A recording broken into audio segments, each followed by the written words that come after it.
very good morning, good afternoon, good evening. My name is Sean. This is Alex. And this is Sven.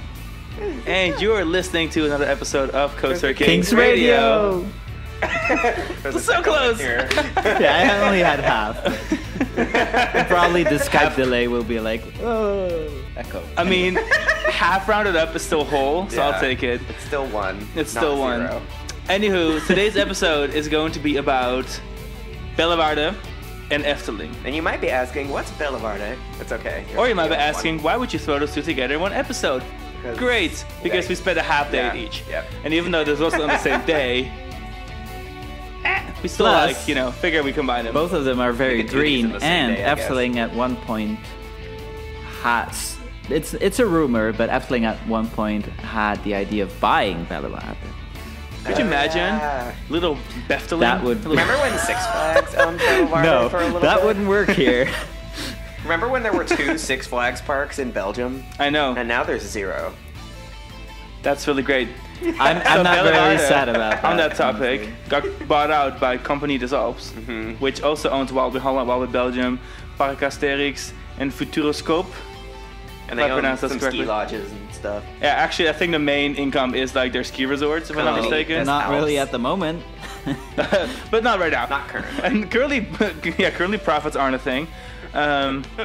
So we already went to Parc Asterix in this episode series from our little Europe trip. That is already live. Yeah. So stream that wherever you're streaming this. Yep. Just go back an episode, make sure you don't miss that.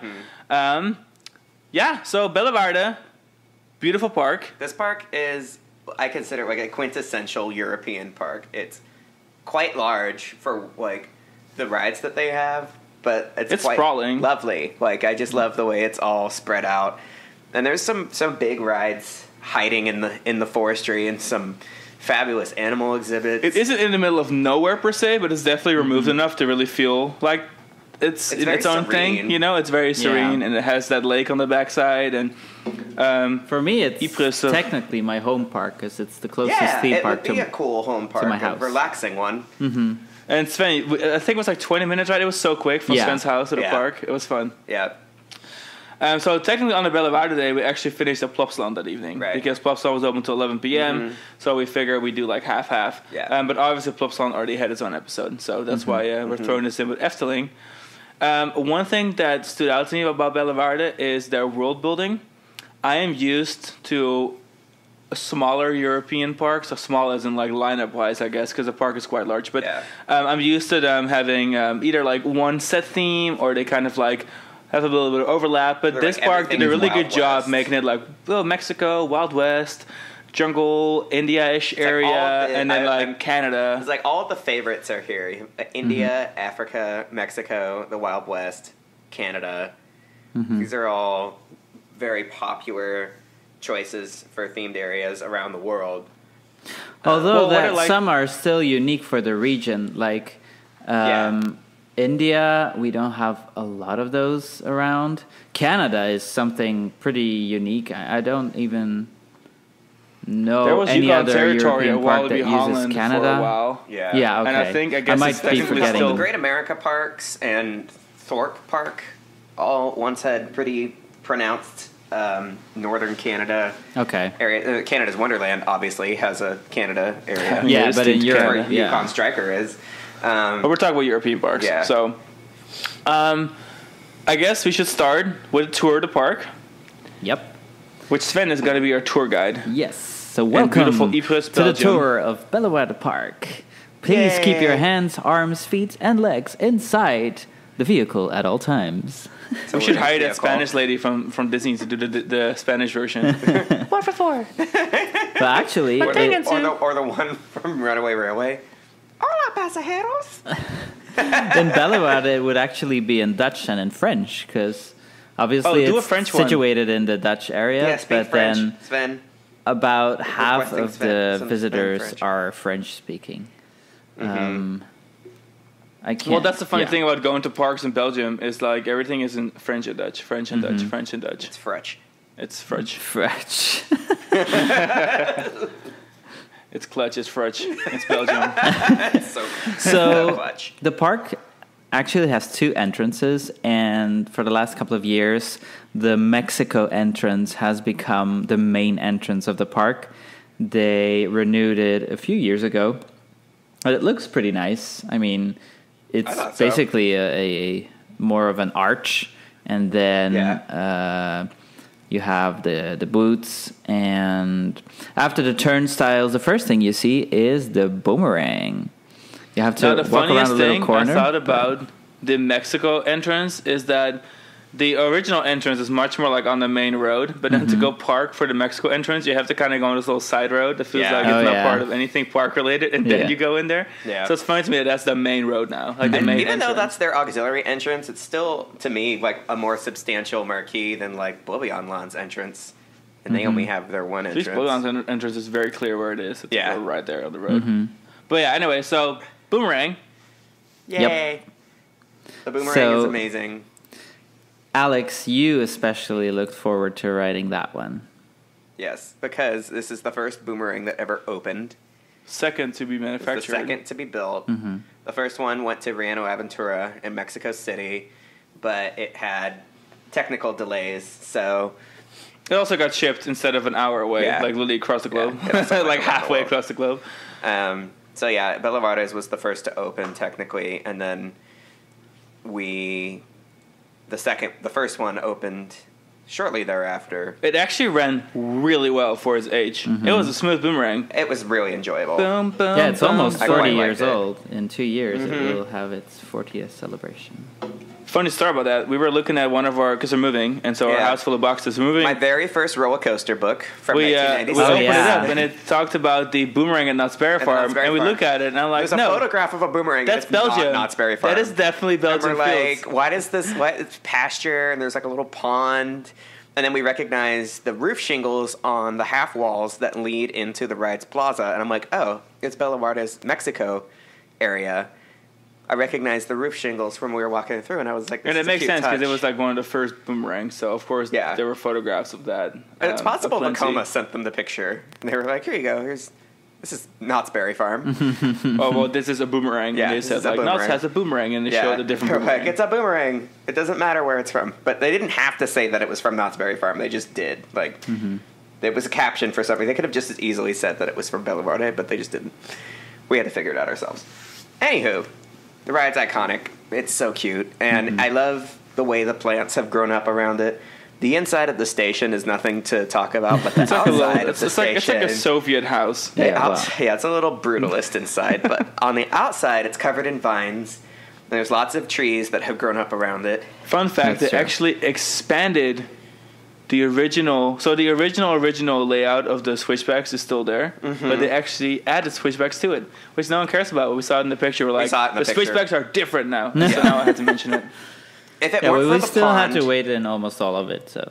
Yeah. Oh, we did. I mean, at least the ups weren't terrible, but the one thing that was weird is that we couldn't pick a row. We were like the first to board... Here, this one. We were the first to get into the station for the next train. Yeah. And so like we were automatically row 1, but we requested the back row, because we're like the only people that wouldn't take boomerangs in the back, the front row. And he's like, no, we can't select rows. You have to sit in front. We're like, okay, well, it's not like a punishment, I guess. But yeah, I'm like, okay. You could have given it to someone who really wanted. Yeah, I think it's a COVID thing that they just wanted to fill up from the back to the front. So because the entrance is actually at the back of the train. So yeah, got you. Okay. And so, boomerang ran great. And that's the major coaster of the park. We don't ride boomerangs that often, and we like them, so when we do ride them, we enjoy them, and they're like... I thought Boomerang opened 40 years ago, and it's still like the thrill attraction there. In Bellewaerde, it's a highlight of your day, whether you like it or not. It's still one of the more memorable components of your visit there. I mean, talk about memorable. Right next to it is the last, or maybe the last remaining Tower. Tower. What was the name of it again? I guess called Tower. El Volador. There you go. Honestly, it was more fun off-ride than on-ride. Yeah, but we had a special ride. It became a water ride when we rode it. Ours was the Splash El Volador. It was literally like not raining, and it was a little bit of sun. We're like, ooh, the sun's coming through. It's going to stop raining. And so we sat on the ride, and literally by the time the ride cycle starts, it starts pouring in the entire ride. We had the most Belgian possible. And then we get off the ride, and it's dry again. It was wet. It was not pleasant. The rain was unrelenting but intermittent, and we had these moments where like, oh, it's getting better, and then it would rain more. I guess the biggest problem with rain in Florida in the summer versus raining like Belgium is the rain in Belgium is cold. Like it's cold effing rain. That's where like here when it rains it's like the same temperature as the air. So like, kind of whatever about it.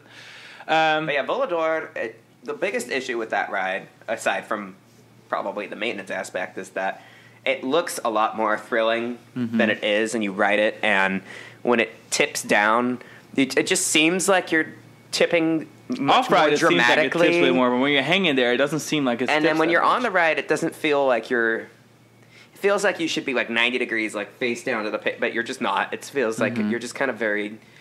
The ride's just very matter of fact. It's.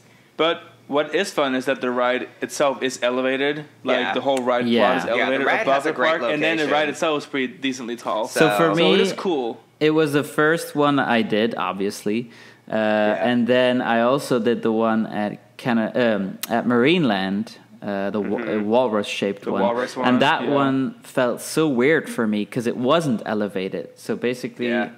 It was we saw it stand there, and then I remember in Marineland, I mean, it was just stand there. It didn't look like all that. It was kind of small. But then when it's elevated, like in Bellewaerde, it looks much more impressive. Was really cute. It had a nice presence. They had developed a whole major plaza around it. It had animatronics and stuff. And, like, you would tip forward, and it would trigger, like, scenes. There was, like, a buzzsaw on the roof or a beaver dam, and the beavers would bark at you when you tipped forward. And there was water effects. You could get wet on it. The cool thing is, though, is that little plaza that built for it and the queue and stuff have been repurposed for drop line. So at least it still has, like, a drop line. Yeah, now they have a fun time drop tower that's awesome. And it's such a great-looking fit for that ride. You would never know that it wasn't originally built for a different ride. But Dollywood had so many issues with theirs. They not only did they file a lawsuit against Huss Rides, but they closed the ride and put a placard up at the entrance saying that they filed a lawsuit against Huss Rides.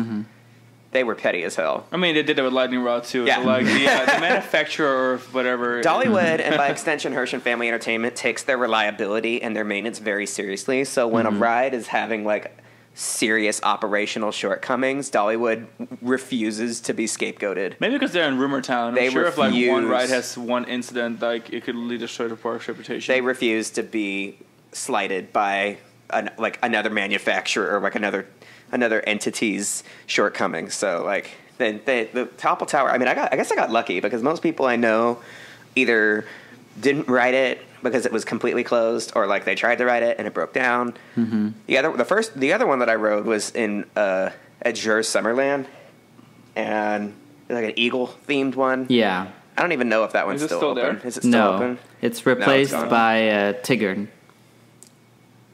Okay. The gyro swing. For as many as these, like for as many of these that were installed, like it's kind of amazing how many Topple Towers were built before everyone realized that the rides were garbage, like in terms of rider experience and maintenance. Yeah, but the thing is, for Bellewaerde Park, it remains an important ride because it's definitely one of the eye catchers. It still often happens that people get stuck on the ride, but nevertheless, they keep it open. And especially, I do think it's an icon. I'm glad that it works for that park. It's the best looking one. Because the first thing I think of whenever I think Bellewaerde, and it's been this way for literally over a decade, is the Topple Tower. Well, for me, it's the boomerang, but yes.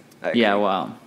But then also, in the first few years, they also did Halloween overlays of the tower itself. So at one point, it was looking like a crow instead of a that's kind of cute. How fun. So he had a little Halloween costume. They had a few of those. So interesting. I wonder if they... Well, I guess they didn't really have a holiday event there, but I want like a little Santa Claus that like bows Santa Claus. Only look. There was a winter opening at some point, but they didn't decorate it at that point. They should put little reindeer antlers on it. I think they would fall reindeer out, with a beak. But the experience that we had definitely wasn't the best ride I had on it. Like because of the rain. Yeah. Well, also. It was a little less intense and less spinning than I remember from previous. Interesting. You think it was reprogrammed? I think I do recall the one at Dollywood spinning more than I expected. It was like. I mean, just think about the Huss Frisbees. The tilting part almost felt like a secondary component to how much it spun. Yeah, I'm not sure if they changed anything on the program, but for me it felt differently. And then also, but that's more on warm days, is that they use the fountains to actually spray your feet. But oh, fun. Okay. It's like I guess I want to clarify. It is an enjoyable ride. I think just the biggest issue is that like it might look more intimidating than it is. It could scare off the very clientele. It seemed pretty popular though. There was a line for it. Yeah. And once you get used to it, once you know what to expect, it's just been so long. It's been 10 years since I'd ridden one. And I just kind of remembered, like, oh, yeah, this is kind of how these feel. But now, like, I'd probably still ride it. Like, if I was going to that park consistently, I would still ride it every time. Yeah. Just because it's so unique. Mm-hmm. And then also in the Mexico area was Huracan. I think this was my favorite area of the park because it had a really nice... I like Canada the aesthetic. Canada's really good, Canada's too. really polished. It's all about Mexico versus Canada in this park, low-key. Wow. How American. Okay, so Huracan is a Gerstlauer family coaster. No, Zierer. Zierer. That's right. Force coaster. Mixing up coasters. I'm a Bocala land over here. Yeah, it's a Zierer family coaster located in the same plaza. So, I mean, these rides are like really like a couple feet away from each other. The plaza is so great. You have El Volador is like the focal point. Boomerang is behind it in its own little... original focal point area, and then this big courtyard that has Volador. It's got the Stampede, the Buffalo Stampede ride. It's got El Toro, a restaurant, and it's got Huracan and a 4D cinema, a 4D theater. Yeah, they renew the film almost every year, and then they're like, oh, we have a new ride. And flowers, and it's just, I mean, they made a really nice area. Huracan. The queue itself was a little weird, so it's themed to, some Aztec temple. But the queue feels more like a mine, which I don't understand. I never understood that part. It's really cheap. Well, the first part of the queue is actually repurposed from the former dark ride that was there, the Los Piratas dark ride. Okay, interesting. And then I do remember reading about that. The like you said, the mine shaft tunnel style, just because they had to put the queue somewhere, the station somewhere else compared to the dark ride. But the funny thing is that it does kind of replace the dark ride with a dark ride overtone, because the first maybe like a minute and a half of the ride, you just kind of go through some scenes. It's not amazingly polished, but it was kind of fun. It's, obviously Aztec and themed, and then you go up a lift hill that exits the building on the top. You have like one giant kind of like drop swoop by the plaza outside. It's kind of a fun way to like advertise what your ride is. Like, that was a request from the park, that when they bought the coaster, they said like, okay, but we want one part of it to be outdoor. Which I actually did like that. And Crush's then coaster does that too, which dive straight into the show building, which is a really good drop. And the ride's pacing inside, I mean, it doesn't do a whole lot, but it has a couple of turns and helices. And it is a decent layout. Like, I really liked it. It was quite forceful. And then at the final brake run, there is a supposed effect that I've seen in videos. I think it's back on because a friend of ours just rode it last week, and it's like you hit a laser head on with your train, so it looks like this giant like I don't know, like solar temple thing. icon. I don't even know exactly what word to use for it. And then you go back to the station. So vibe I kind of get is that you're riding something and again it gets possessed, and then you do some crazy stuff, and then like you get the laser beam brings you back to normality. That's one way overall, to interpret. I enjoyed the ride. I mean, what is the story, Sven? You tell me, because I couldn't find one. The takeaway for me was like the waterfall effect that had been there, and then it was the and the water damage was still there, but then they put something else in there. Yeah, that's weird. Overall, I enjoyed the ride. Yeah, but one thing, so it's a custom Zierer Force ride, and one thing that's pretty unique as well is the onboard audio, which makes the the train a bit special, because the different seats are pretty high, because like when you're sitting down, really you can't see the other people behind you. No, it's true, and that was very interesting because it feels like the same trains on like Jaguar. I mean, speak of an Aztec themed Zierer coaster. It felt like the same trains as Jaguar, but the headrests were really high and a lot sturdier because of the audio built in. So that was a fun touch. I mean, I get what it needed to do. It needed to be a dark ride family coaster with added elements. It was a good ride. It did what it needed to do. Mm-hmm. Is it the best family coaster in the park? No. In my opinion, not. Not anymore. Not anymore. Yeah. But I'll probably get to that when we get to the Canadian area. What's the next area, Sven? Isn't it Wild West? Wild West. So then we walk further down. We pass by the bisons. Is that the way to say? Bison. They're pretty cute. Bisons are awesome. They used to have an antique car right there, apparently, and then they ripped it up to create a bison enclosure. It's a pretty fair trade. That's correct. I mean, it makes complete sense for the theme of the park. So yeah. And they're just grazing under the boomerang lifts. Yeah. If I was a bison, I would want to live under a boomerang. Yeah, and we passed by this the big drop of the log flume. Yeah, even though the station is on the other side of the village. We thought about it. Has a nice presence, but it was popular. The line was long. The line was longer than we wanted to wait for because we were doing other stuff that day too. But if we go back, I'm sure we'll go back at some point. We'll ride it. Yeah, I mean, it's not very long anyway. So. Caverbahn. Caverbahn is funny because it's in the middle of the Wild West area. But yeah. I mean, even the queue kind of has like the same like wooden, largy kind of vibe to it. Yeah. But the ride itself is very like caverbahn. Yeah. What would you call that in English? Caverbahn. I don't know what's a caver. Ladybug. Caver. It's like a ladybug. Ladybug coaster. Yeah. Ladybug coaster. That's all it would be. No, the typical zero Tivoli. But it's the oldest coaster in Belgium. Yeah. It is the oldest coaster in Belgium. And then we pass by the Ghost Village Wild West. I mean, this is really an area that needs some love. I mean, it wasn't terrible, but it also wasn't the highlight. Yeah, because I guess is the way I would put it. I didn't think I told you guys, but like right next to the entrance of the River Splash, there used to be like a little saloon. I'm not sure if they still open it up sometimes, but it's really cute when you walk inside there, and it would be a nice area to have like the bar open all the time. But I guess, well, it's a pretty local park for something like that. So yeah. And in America, local parks have bars so people can hang out, but I guess that like only destination parks in Europe really are the places that would feature like bars and stuff. So I guess that makes sense. Next up, we have the jungle India, area. Right? No, it's the jungle area. There's the jungle area. Oh, technical jungle and then India. Yeah. So you have the jungle area, and this is the area that has the madhouse, right? Or is that later? No, that's later. more like the general area. This is where that like jungle cruise towboat ride is, right? Yeah, the jungle mission. Didn't they have like a 75-minute wait, and we were just like, Yeah, now with COVID, I think they only fill one family per boat, so it takes ages. But Jungle Mission, it has had several versions over the years.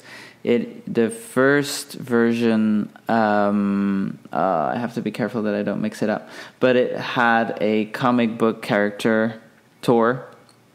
Interesting, okay. Yeah, and then it turned in Voodoo River, where it also had some kinds of effects. And then they did a television program to repurpose the ride and give it a new theme, and so children were able to use their imagination and creativity to find things to improve the ride and to make it into a newer version. And that's how the Jungle Vision, made a TV production for that? That's crazy. Yeah, it was actually kind of cute. It sounds like something Studio 100 would do. But it wasn't. I guess they get the ideas from somewhere. What is wrong with this ride? Tell me. Put me on the spot like that. Glorious. But yeah, that's why they added there was a kind of tunnel in the end, but then they added new effects in the tunnel. There were some animatronics that were very dated, but then they turned it into like a really indigenous village area. And then they also have real animals along the boat ride. So you start with flamingos, then there's the coolest capybaras. So there's not a lot, but there are some. Yeah. And this is also the part of the park where it starts to get really forested. So it's like beautiful nature. Like it can rain and you won't have to get wet. It's very densely forested. Mm-hmm. And then you continue on towards... I yeah, guess the tigers, then there's lions. Almost, yeah. So you walk further down, and then you cross a bridge of the Jungle Mission, and then you have like another animal area where you can We didn't do it either, but there's the lemurs where you can walk around them.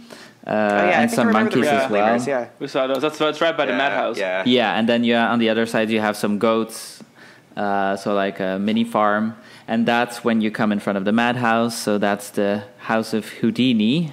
Is it really a park in Europe if there isn't a Vekoma madhouse or a Mac madhouse? In the middle of especially a Wallaby Park. I mean, because every company this Alps park has to have one. That's the law. Almost, yeah. And then, but it was my first one, I think, and still one of my favorites because the whole story, and they also do it in 2 languages, by the way. So once you're spinning around, then they have the French and the Dutch playing. But you guys skipped it because you rode a similar version in the States, right? Yeah, Six Flags Great Adventure also has Houdini because it's a Six Flags. The Great Escape. Six Flags New England has it too. So Six Flags installed it, and so we already. That was rode considered it in the quite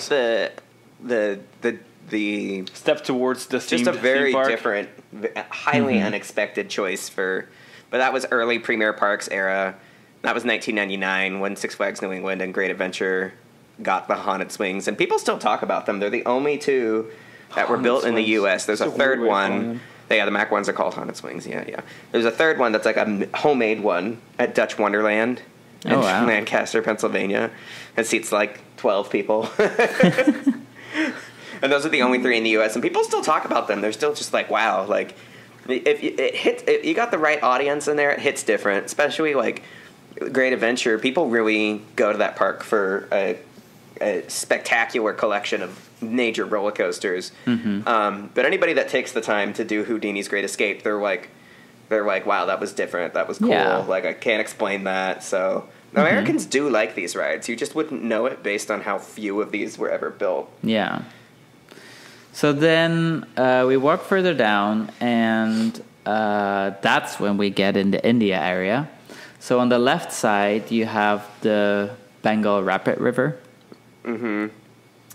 And that one we also skipped because of, A, the queue, and B, the weather wasn't the greatest either. But this must have been our wettest day, I think. Our wettest visit. It was just pouring half the time. Especially we were able to avoid getting drenched for a while. Luckily, we had Frespertuis ponchos. That's right. I know. Thanks for Sven coming through with the ponchos. But so, this is probably the only Vekoma Rapid left. Oh, like using the rapid, like using the boats. Yeah, because the Vekoma boats. So both Wallaby Holland and Bellewaerde had the same boats on their Vekoma River Rapids ride, and then they consolidated and moved all the Wallaby Holland boats over to Bellewaerde because same company, and then Wallaby Holland got new boats. The ride looked really nice. Like it looked lengthy. It had lots of theming, nice like atmosphere to it. It's would have liked to have ridden it, but it was just too busy. Yeah. Plus, we're not always rapids ride people. Like, it kind of just depends circumstantially. You haven't even ridden the one at Efteling. That's true. We haven't ridden the one at Efteling. We've not ridden the one at Holland. Our trip this time was my first ever time being there in the summer. Yeah. I've literally only done it's usually not like open. fall or spring. But even so. And our spring visits were kind of cold. Okay. So, but for this park, it's still one of the major rides for sure. And then on the right side, you also have a major ride, which is the Bengal Express. So that's the enclosed train ride. Yeah, that takes you through the lion and the tiger reserve, which is really cool. That's something I haven't really seen before, where like an actual train, except for Roller Coaster Tycoon 3, an actual train goes through the exhibits with real lions and tigers. That's really nice. The exhibits, and this is the case for many European zoos, are very large, so like actually seeing the animal is not a guarantee. There was one photographer who stood there all freaking day long. We saw him all day long trying to get a picture of the lions that we didn't even see. The leopard exhibit is cool. Yeah. Because you could actually see the leopards. Yeah. Plus, now there's also a rule that they need to keep open the animal reserve at all times. So it might just happen that the lions and the tigers are resting inside so that you don't even see them. You wouldn't even know that they were there. And then next up, we have Canada. There's also the entrance. what about the entrance area of the park? Well, we can walk back from Canada. We're going to walk there. back to Yeah. Because that was the area we spent the least amount of time in, ironically, despite being the entrance of the park. But it's mostly the old entrance. Well, the old entrance, yeah. The main entrance. We saw giraffes there. Mm-hmm. Yeah, that was the highlight. I remember. Yeah. Great, we discussed that already then. Yeah. Canada's awesome because it was large, sprawling, polished, and it's home to beautiful. The two most recent roller coasters for the park. Mm-hmm. We'll start with Dawson Duel. Dawson Duel is a weird flex. Super strange flex. Weird flex. Like, why though? $4 million to build a dueling vegan mountain more coaster. even because it's €4 million. Yeah. €4 million. So like 4.7. It's not what I would choose to do with like $4 to $5 million. I don't think anyone, and that's why that's the only one of its kind. It's a really interesting thing to look at, but it's also like, one of the things about mountain coasters, it's like most of the ones we've been on, they take you to the top. The load and unload are the same area. This thing operates like a mountain slide where you have to go to the top yourself and ride down. Okay, so here's my problem with this ride, and I was going to abbreviate what you're saying. I have many, but this is my main problem. This is your first problem. The main problem is the fact that they went through all the effort of making you walk all the way to the top while you are literally watching the vehicles being towed up by a lift hill that every other mountain coaster has. Why can't I just sit on the thing and be brought up? Why did you spend all of this money on the That sounds so American. ramp infrastructure? But no, I mean, even the mountain coasters in Europe don't do that shit, Sven. Look, I don't have any problem going up there. The view was awesome. The view was awesome. It was good exercise. Got my steps in, but and it also helps with holding the queue because the capacity and it's all for these are terrible. It's all outdoor. You have to wait forever, and Belgium isn't particularly known to be sunny all the time. So my question is I've just never ridden a mountain coaster. I mean, all of the other faggot mountain coasters we've ridden have been in the U.S., but I've never ridden one that, And then there's all this production to get there. So first of all, you get there and you have to bring your bag. So you have to valet check your bag, which is cute, exciting. It requires a lot of staff. So you valet check your bag, and then you walk up the stairs to go and duel on the Dawson Duel. You're like, wow, this is awesome. And then you walk, and you walk, and you walk, and you walk some more, and you walk some more, and then you're finally at the top. And you're like, wow, this is great. And then you get on the boat, you get on your little giant station. Your little vehicle, and it's like, oh, it's exciting, and you're pretty high up. And so the cool thing is that most mountain coasters are low to the ground because that's the whole point of them. You go down the mountainside. Here you're this highly one isn't elevated. even a mountain coaster. It's a new product line. It's a sport coaster, which means you can't control your speed. Is that you don't have brakes. You just hold on. That's all fun, but then the ride itself, it's really short. Yeah, it's really short. Some of the mountain coasters in Tennessee, there's one that's 10 minutes long. This thing felt. I mean, not only is it short just from the gravity portion, but it also feels a lot shorter when you're not riding up the lift hill. Also, the racing aspect is a little awkward because the green side has two helices where it's the inside helix, so you're always at the station way before the blue side. Well, one helix is inside, one helix is outside, but there's a U-turn. Oh, the giant U-turn, whatever. So there's definitely an equal amount of head start with Sean, and No, we left at the exact same time, but my first turn was already the larger turn, and then I had one small inner helix, and then I had two outside ones. Like your side should have been able to dispatch sooner so that it was a closer race. That happens sometimes, But I mean, it's just interesting. But we'll never see another one like this. I think it's obvious. And I also wouldn't wait for it if I knew the way because they said it was 15 minutes. Oh yeah, it was one side 45 down. minutes. For Luckily, the other side went back up before because I would have been really pissed if we had waited in that line and then couldn't race. But the green side was not running for half of our queue time. It was just the one side was running. So I was like.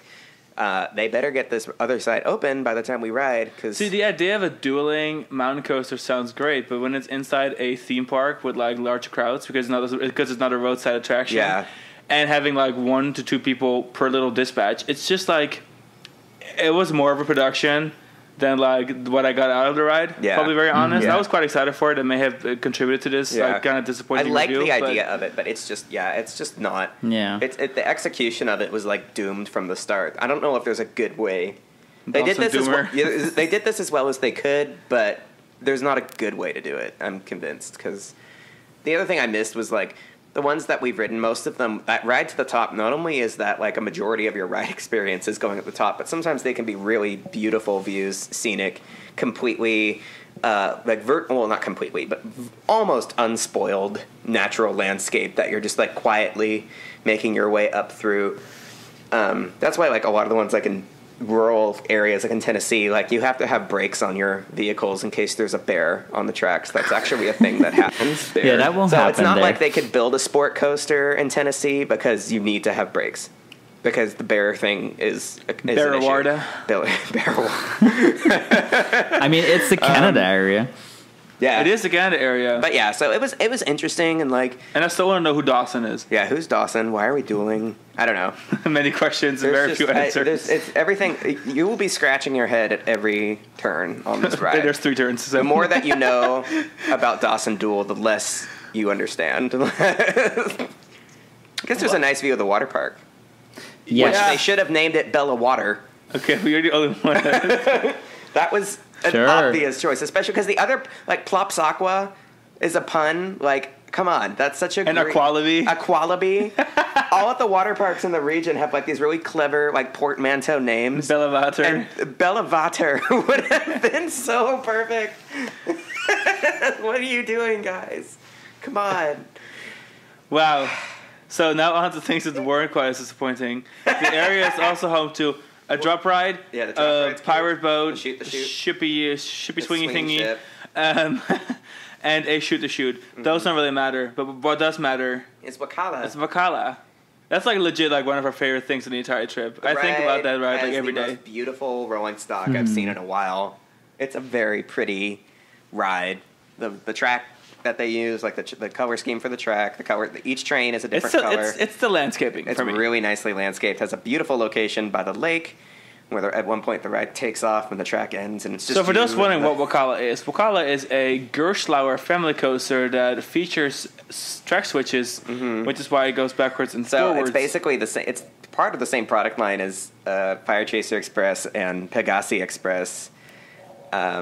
But it doesn't have Wakala a launch. Express. It's a lift hill, full circuit lift hill coaster with a swing brake. It interacts with Dawson Duel for like one part. With Dawson Duel, yeah. And with the lake. Now the cool thing is that you start with your drop.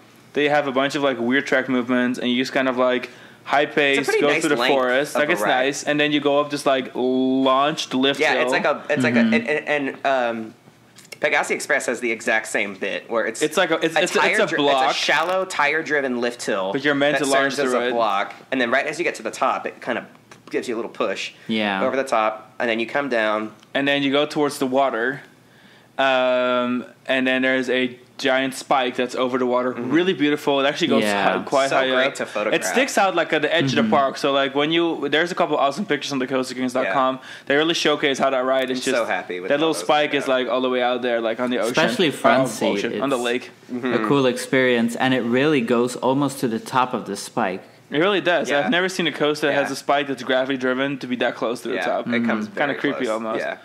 And then you go backwards and the train slowly slows down and you park and then the track switches over so you can go into to the final breaks into the station. So overall, one of the highlights for me. Really liked it. It had great pacing. It was just different. It wasn't like it didn't try to be Fire Chaser Express. It didn't have a whole backward section. And at the end of the day, I'm just a sucker for like a good looking ride, and that ride was really nicely polished. Like it was just a beautiful ride. The vehicles look like boats. Like canoes. Yeah, that's the story because it's the painted raven on the canoe that makes them fly. So yeah, there's a whole story about it. I consider it appears very respectful to me. It doesn't seem like a caricature-ish. Yeah, in Europe, it's kind of easy to find stereotypical Western, indigenous, American West stuff, and it's just kind of how it is. The fascination with the frontier, but this Canadian area seemed like a modern. There's a focus on some indigenous parts of Canada, but they really did it really respectfully. It really seemed to pay homage rather than like they had in French and in Dutch like a placard about the ride's folklore and explanations behind it and stuff. Yeah, several cool. ones. Yeah.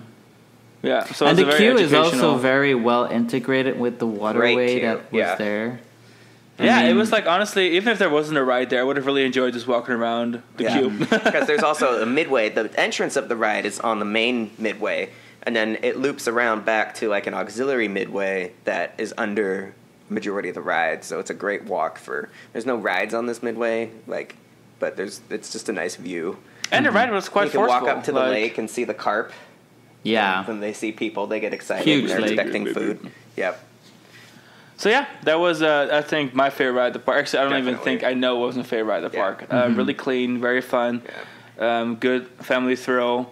I would really like to see a couple of these in the U.S. I think they make for great family coasters, especially if you make them look kind of cute. Everyone talks about the Gerstlauer Infinity line and about how like versatile it is, but Gerstlauer's family. I feel like they should call it the Family Infinity because you can have so many different types of rides that use the same basic ride system. It's like Fire Chaser Express and Wakala and Pegasi Express are all such different executions of the same basic components, and it was just a really nice ride. I love that. I love when a park's newest ride is also like their best ride. It represents like an upward trending for them. Six Flags Parks left the chat. Yeah, Six Flags Parks. American parks can't relate. I mean, some parks. The destination parks. I mean, I'm pretty sure Guardians will be the best coaster at Epcot. I'm pretty sure. The best coaster at Epcot. The only coaster. Best ride at Epcot. Objective Mars is the best roller coaster at Futurisco. Velocicoaster was perhaps the best coaster, depending on who you ask, at Islands of Adventure. Yeah. But yeah, so that's Bellewaerde for you. Yeah. There are a couple of really big standouts, and then the rest. The park's just pleasant. Like, it's hard to convey that in like a podcast when you want to kind of focus on the big rides. Even in like our article, it was hard to like. It's just a very pleasant park. Like, it's one of those parks that I would just go for a walk and have a good time. Like Animal Kingdom. Food. The food was good there too. I took pictures of the sandwiches because they were very nice. Yeah, those, the paninis, The paninis. The cutest thing was the fact that the panini preparer also prepares the food for the animals. Yeah. So there's like a little sketch of like, what can the animal eat and what can the animal not eat. So what do you discard and what do you give to the animal? And stuff like stalks and things from the veggies that can go into the animal pens.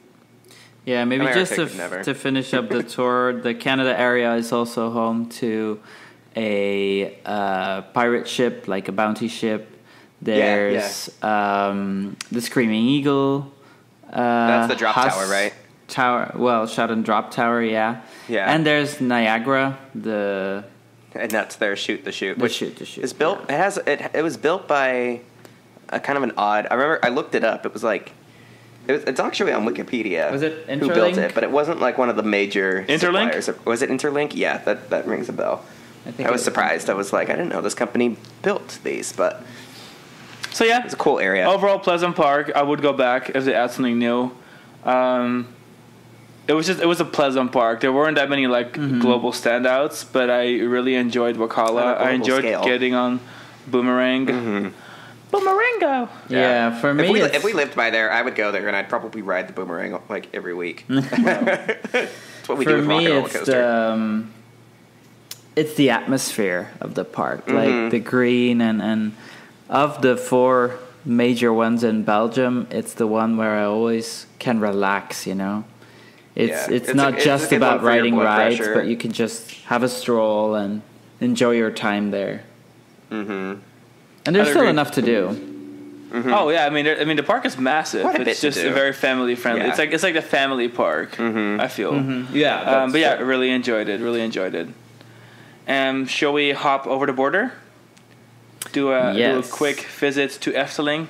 So generally speaking, we spend whole days at Efteling. Yeah. This is my first time attempting a short visit. So the Efteling this past summer has offered MAN tickets or moon tickets in English. And these allow access to the park from 6 p.m. to 10 p.m. 4 hours. On paper, 4 hours is fine. I mean, going to a regional park or park you've been to before for 4 hours is pretty decent. Yeah. But I always kind of forget that Efteling is massive and Efteling is everything I love, and I need to really prioritize. Like, what am I going to do? So, that's what we did. We showed up pretty much at 6. We should have gotten on 5 rides, but we got in line for Symbolica, and it broke down, and then they kicked us out. Yeah, that wasn't very cute. So really, we only got 4 rides in 4 hours, which is kind of a bummer. Well, especially because we waited in line for 5. Hit pretty good stuff. Fata Morgana is a must-do for me. We had our priorities in order. We did Droomvlucht, also a must-do every time we go. Yeah. The dark rides for us are kind of the reason for the season. Like, I can't set foot in that place and not go straight to either Dreamflight or Fata Morgana. No, the funny thing was I wasn't really planning on riding Vogelrok. But the line for it wasn't very long. Short. And I love Vogelrok. Crazy busy. It was really busy. Especially for COVID times. All the European parks were dead except for Efteling. It was packed. Yeah. Once we were over in that area, we were like, we should ride this. And we were going to ride Temple of the Nighthawk. Temple to Lift Hill. In a couple days, and we were like, we want to compare these rides. We enjoy having frame of reference, and especially because we also had just ridden Revolution that morning. Revolution. So it was like, I have to get all the Vekoma like weird indoor coasters, goofy coasters. So I love Vogelrok. So we did a nice big loop around the park and saw everything, except we didn't actually bother with Max and Moritz. Yeah, the lines for them was like they were kind of long, and so we were like, we only have 4 hours here. I would much rather hit my faves that are like super Efteling-ish than like the new kiddie coaster, family coaster. The dark rides are always the priority, coaster, I think, for us, because you can find similar rides to the coasters there. Also, we rode a Mack electric family coaster earlier that day. Yeah, at Bobby Aanland, so it was like. But yeah, so and then we rode Fling de Hollander, which is a must. It's Sean's fave in the park. And the queue is awesome. The queue was particularly awesome this trip. The queue for me. Oh yeah, we got to go around. They routed you around the whole building, including like the maintenance bay, like the outdoor bay. And we went up into the freaking fort. And then they put a giant speaker at the back of the building. And they just blasted the Fling de Hollander. Yeah, Sean was in heaven. That was so funny. I'm like, wow, this is great. I'm getting like a musical backstage tour of Fling de Hollander as part of the queue right now. The soundtrack of my life is Sean singing Fling de Hollander theme song to himself. It's a great theme song. Plus, I won the Coaster Crown Award last year. I hear it. It was the first time that you actually waited in the queue of Fling de Hollander that you got to see all the effects. We always go. I know. I didn't even realize that. So when you go through the painting, there's a giant hallway. I didn't realize anything happened in there because we usually just walk straight through it and go to the ride. hallway's got. But like the hallway catches on fire. For those who didn't know. There's more happening in the queue than on the ride. It's wild. Wow. Way to crush me. See, I love the ride. Remember that scene? No, you don't, because there isn't one. Babe, you're like underselling the Vliegende Hollander at this moment. No, Vliegende Hollander is great. You leave the port, and then you go into the open sea. And then you encounter the Vliegende Hollander, the ship. Jan's answer to the Efteling question was hilarious because it was basically it was like at Belgium, he was actually featured in one of our podcast episodes. His response to our Instagram was basically replace Fling question. And what was the question, Sean? The question was, what does Efteling need next? Yeah.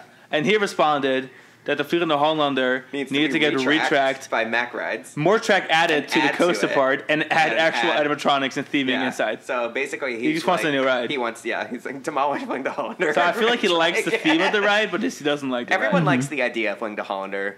Yeah, but the execution was not what people expected.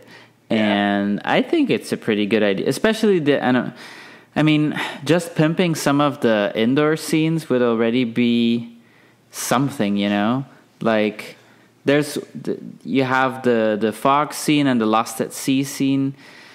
If the fog is not working, then there's not really much going on there. Yeah, that's true. The fog wasn't working on our last trip, and it was kind of awkward because you could see the wall for the first time. I was like, wait, there's a wall here. I think it's a ride that accrues, you like it more and more.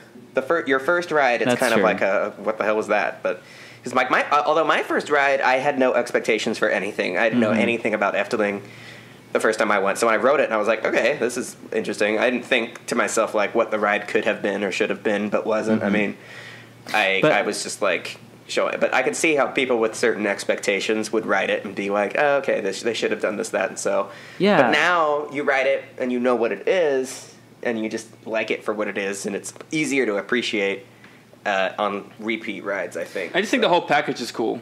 Sure, but I think an issue is also that you have this build-up with the queue, with the theming and the story, and then once you're on the ride, you kind of lose that. So it's more, it goes from very high to Sean is so sad. Down.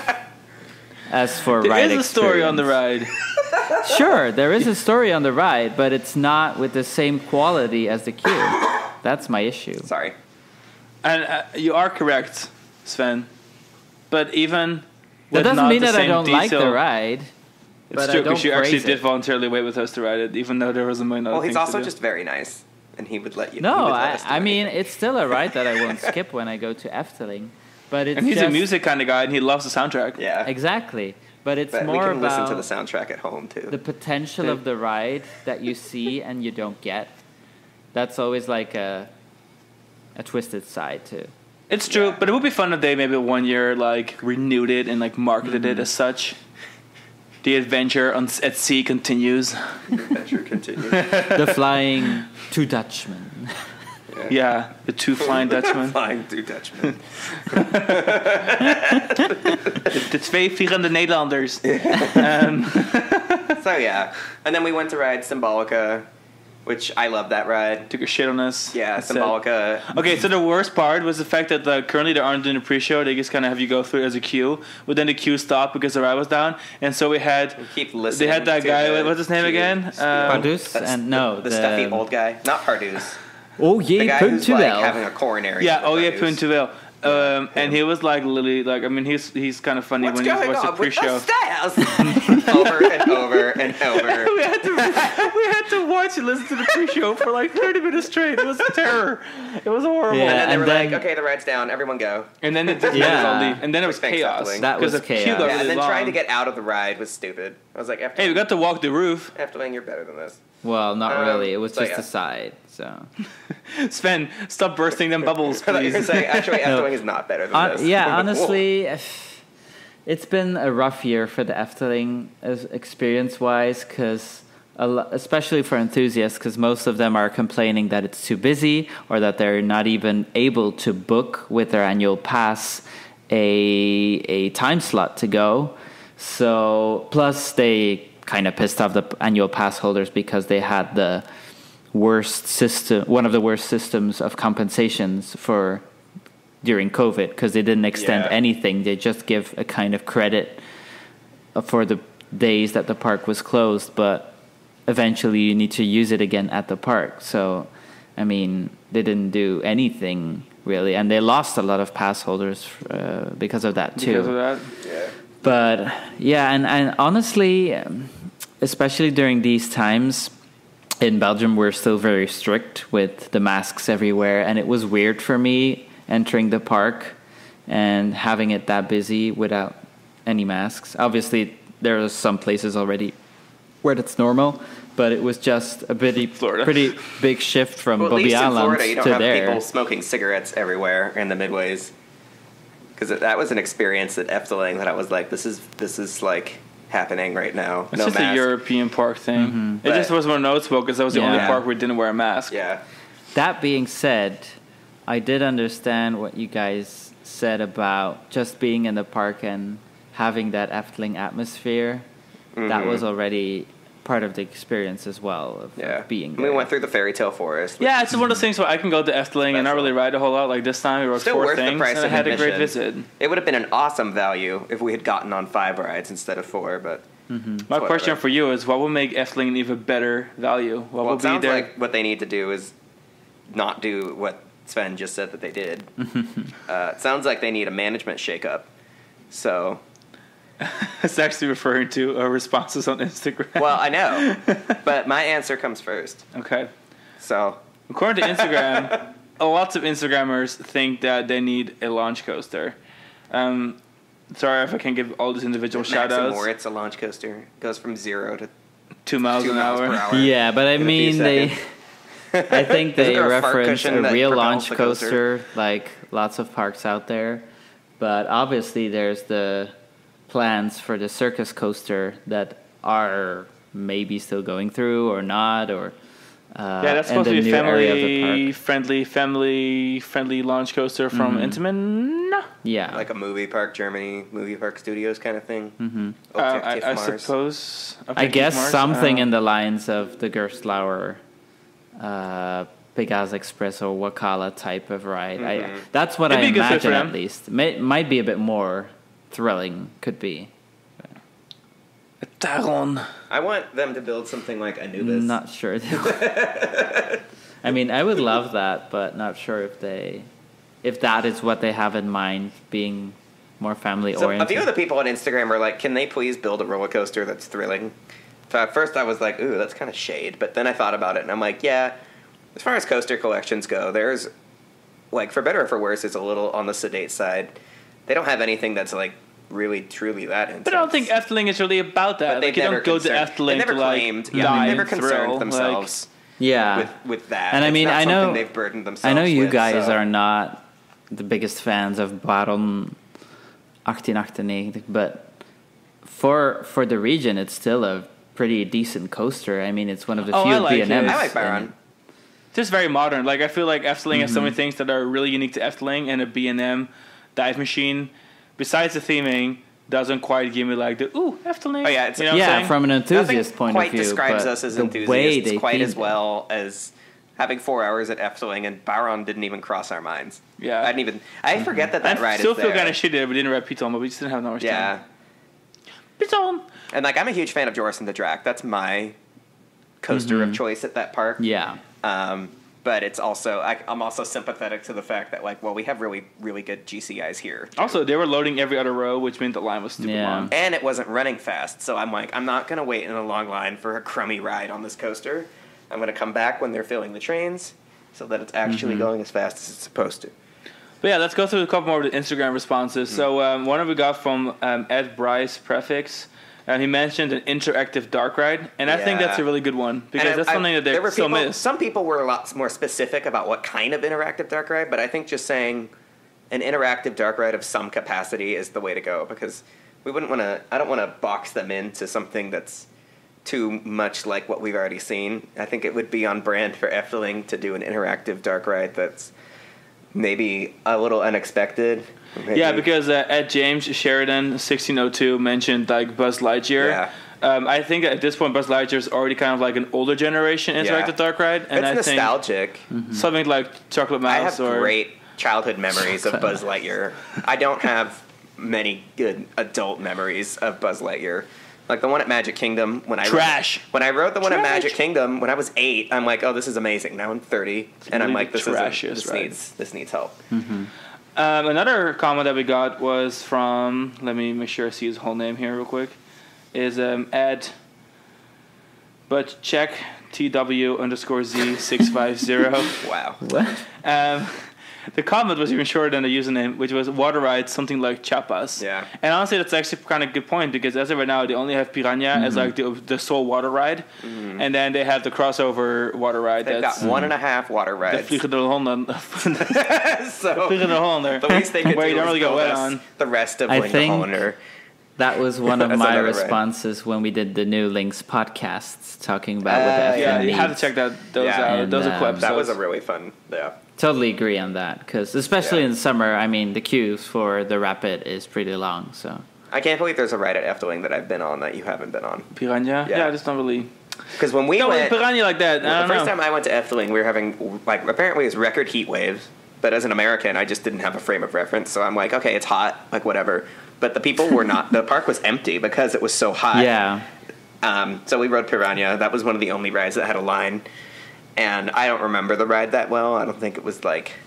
anything that remarkable. So when we go there, and I don't even think about it. They added some of the theming in the last couple of years, like these Mayan statues where people on the sides can put their hands in, and then they spray the riders as they pass by. Yeah. So that was on the good side. But then on the bad side is that some of the rock work, they tore it down because they didn't want to spend the money to update it, so they also removed some of the theming in the last years. That's kind of awkward. But I think something like Chapas, maybe with more of an Efteling theme, obviously, because a Mexican town is not really the theme of for an Efteling ride. But I think that's a good comment. Well, that's the style of the Rapid. So. Yeah. I guess so. Not that we would know. I wouldn't have even remembered. If someone had asked me what Piranha is themed to, I didn't realize it was like Mexican. Yeah, but I mean, Python... I don't remember.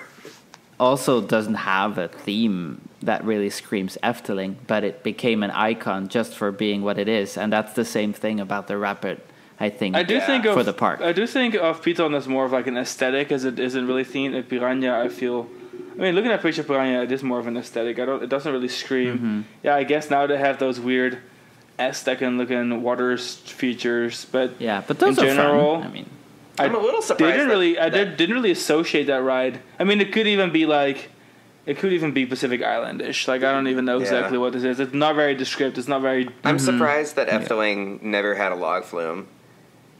Because I feel like that would have been an obvious choice for them. But then by the time they were ready for, I guess, a major water ride, it was already... Like, River Rapids rides were already the thing to do. What everyone was doing. And now they have a water coaster. So... I could another major water ride I think would be a great choice for them. Okay.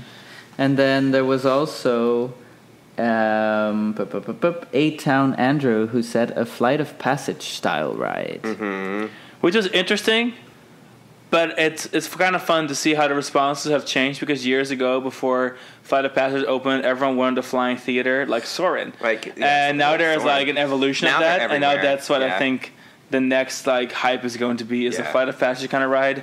Maybe like Sven mentioned before the episode to us, like maybe like a different company doing it slightly different at a different price point, because who can afford an actual Flight of Passage? I do love the way that Flight of Passage really inserts you into the experience, whereas a typical flying theater, you still feel very much like it's a theater or a motion simulator. Something about Flight of Passage really makes you feel like you're a part of what's going on, and you're not just a bystander. You're not just hovering on some sort of aircraft. Like, the sad thing is that Flight of Passage has absolutely ruined Soarin' for me. I can't be bothered. I can't be bothered with Soarin'. I'm like, God, it's so awful and ugly and boring, and I can see the edge of the screen the entire time. I can see Disneyland Paris getting Flight of Passage now. They would have no need to concern themselves. You know what I would think would be kind of cool? 20 years or so. Yeah, I think a Flight of Passage kind of ride themed to Star Wars would be really cool. Or if you're on like a little hover scooter, or whatever, those little speeders. Yeah, a little star speeder. The little bikes. Pew, pew, and you're like, you're actually riding it. That'd be really cool. But to be honest, I'm not sure if screen-based rides really have a place in Efteling. I mean, you have the theater, but I mean, we can... Oh, Bandadram? Yeah, well, now it's Fabula. Yeah. We can tear it down, no issue for that. And I guess Symbolica also has a few screens, but it's not... They're put in a very convenient way. Very strategically woven in with practical scenes. They're used as backgrounds for 3D sets. They're not used as focal points. God, if anything, a ride like Forbidden Journey would do like the whole like flying theater thing, but also like having more of like an option for any park that has dark rides. I think the perfect default answer for us, as far as like what they should do next, is like, obviously Forbidden Journey style ride. You have all of the money in the world. Forbidden Journey is the only kind of dark ride that I feel like would blow everyone's minds at every park anywhere that it was installed in, without any doubt. It would just be a matter of money.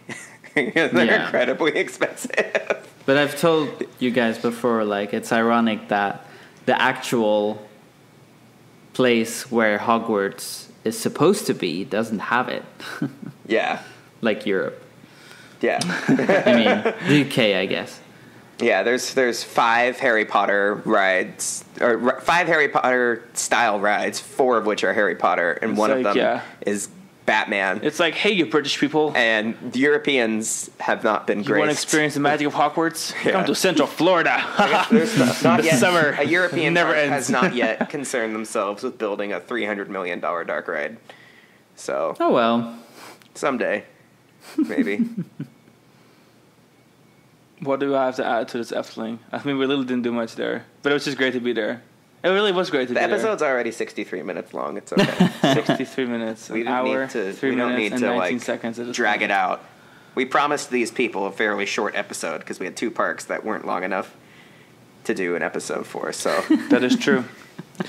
So without further ado, end of the bargain. Let's do a quick listing of stuff we have on the website, because we added a lot. So Ian went to Missouri.